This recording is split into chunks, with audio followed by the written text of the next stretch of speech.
The recent UFO disclosure news started in 2017 with a New York Times article and the release of 3 US Navy videos. These videos purportedly showed objects that the top military scientists could not identify.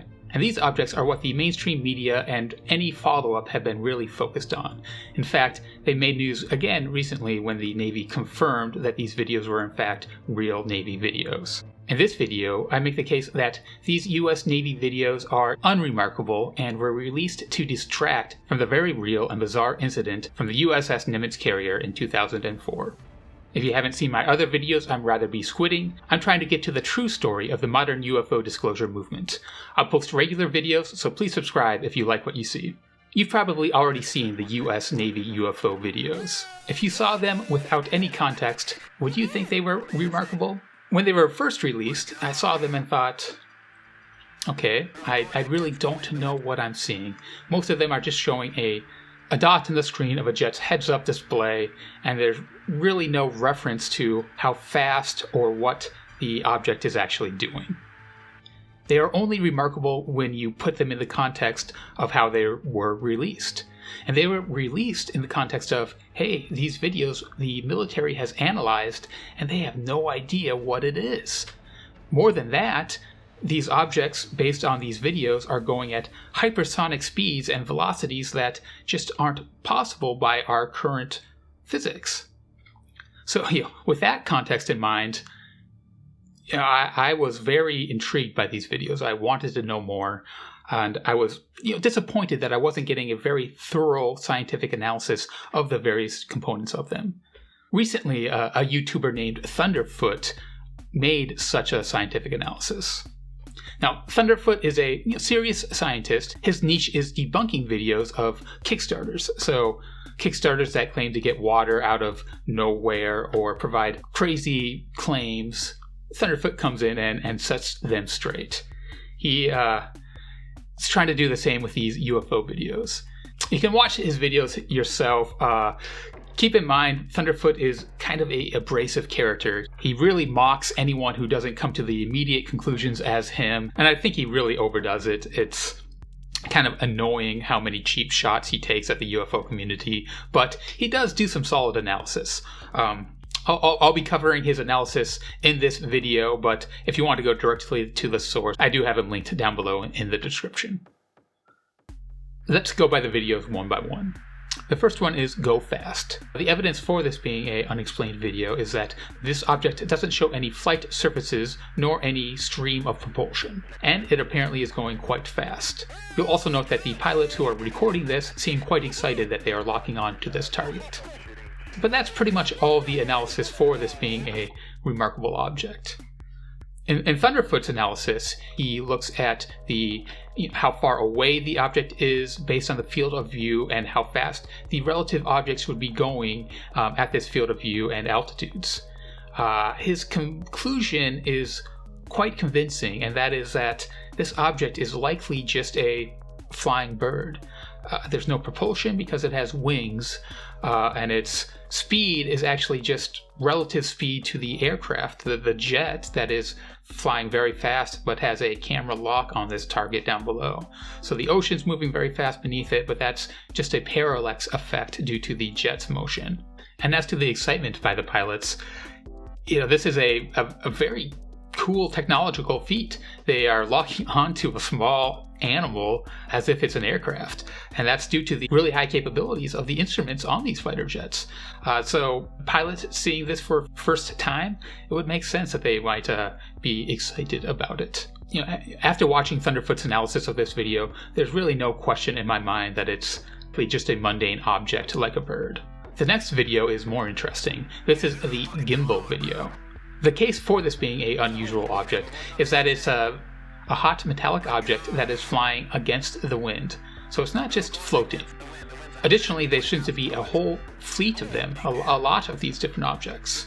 The To the Stars analysis of the video claims that the objects change direction, which proves that the objects exhibit flight characteristics that are unexplainable. Thunderfoot, however, gives a much more terrestrial explanation for what these objects could be. He makes the case that these objects could very well be space debris, a satellite or a rocket booster breaking up as it's re-entering the atmosphere.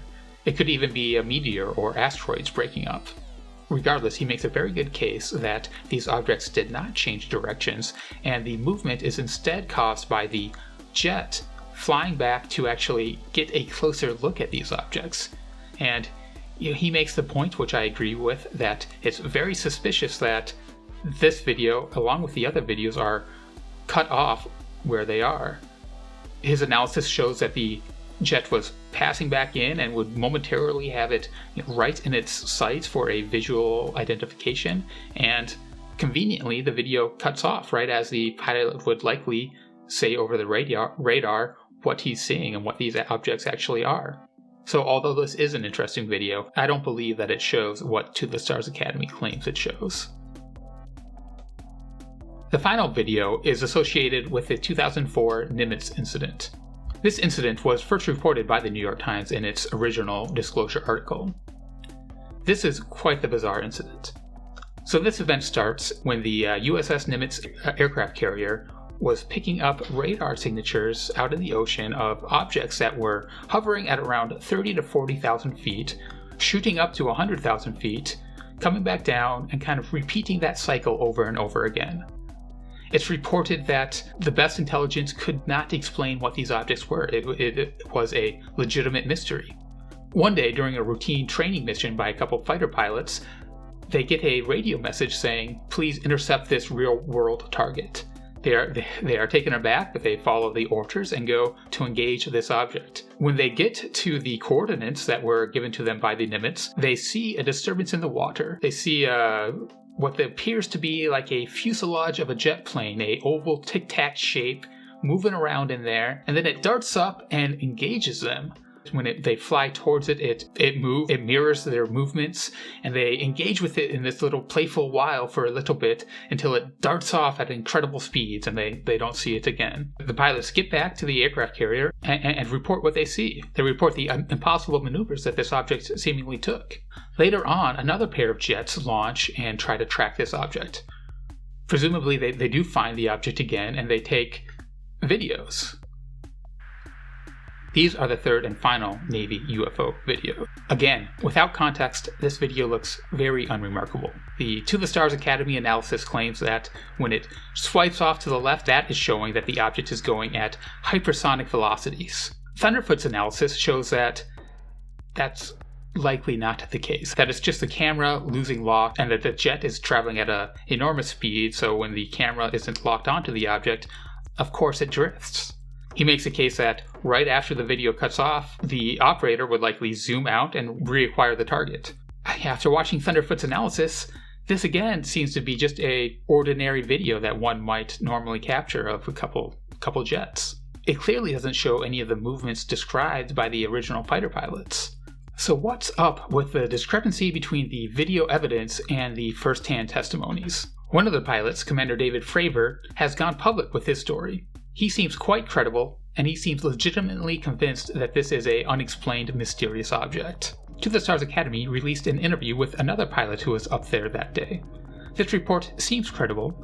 The pilot reports that when they came back to the carrier, she was enraged that this report was not taken more seriously.